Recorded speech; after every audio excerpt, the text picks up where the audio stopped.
Hello everyone, today I'm going to show you how to log out of Messenger on Android.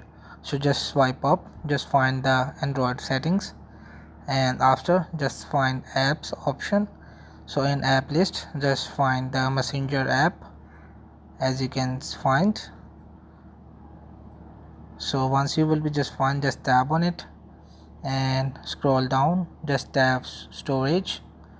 First clear cache, after clear data, and just tap on it for delete.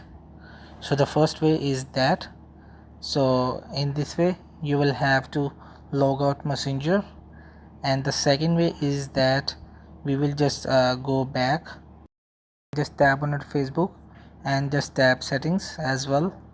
After here meta account center, just tap on it, just tap password and security, and after here security checks where you logged in, just tap on it and just select your Facebook profile as well, and just select devices to log out.